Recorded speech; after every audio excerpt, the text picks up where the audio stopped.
క్లైబ్యం మాస్మగమః పార్థ నైతత్త్వయ్యుపపద్యతే క్షుద్రం హృదయ దౌర్బల్యం త్యక్తోత్తిష్ఠ పరంతప.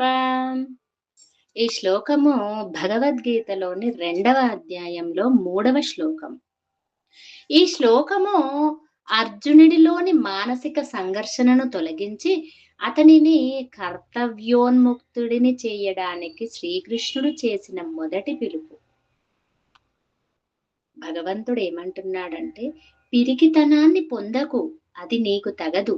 శత్రువులను తపింపజేసేవో అర్జున, క్షుద్రమైన ఈ హృదయ దౌర్బల్యాన్ని వీడి యుద్ధానికి సిద్ధపడు. క్లైబ్యం మాస్మగమఫ్ అంటే పిరికితనాన్ని పొందకు.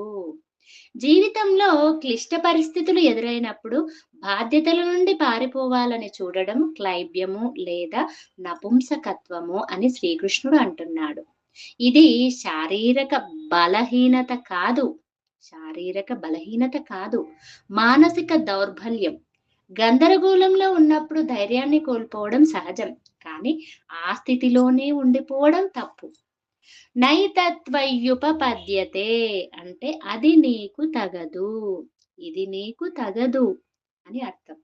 అర్జునుడికి తన సామర్థ్యంపై, తన స్వధర్మంపై ఉన్న నమ్మకాన్ని కృష్ణుడు గుర్తు చేస్తున్నాడు.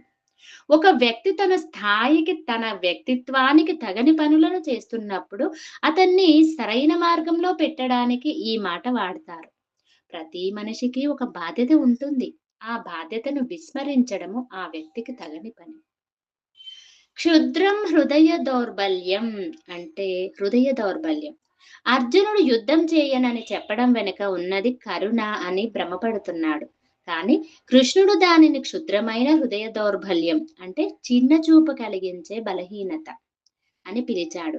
మనలోని భయము, అశాంతి, అజ్ఞానము మన నిర్ణయాలను ప్రభావితం చేసినప్పుడు మనం చేసే పనులు ధర్మబద్ధంగా ఉండవు. ఆ బలహీనతనే వదిలించుకోమని కృష్ణుడు ఆదేశిస్తున్నాడు. ఉత్తిష్ఠ పరంతప అంటే లేచి నిలబడు. కేవలము ఆలోచనలతోనే సమస్యలు పరిష్కారం కావు, పని చేయాలి. పరంతప అంటే శత్రువులను తపింపచేసేవాడు అని అర్థం. తనలోని భయాన్ని, అజ్ఞానాన్ని జయించిన వాడే నిజమైన వీరుడు. ఈ శ్లోకము మనందరికీ వర్తిస్తుంది.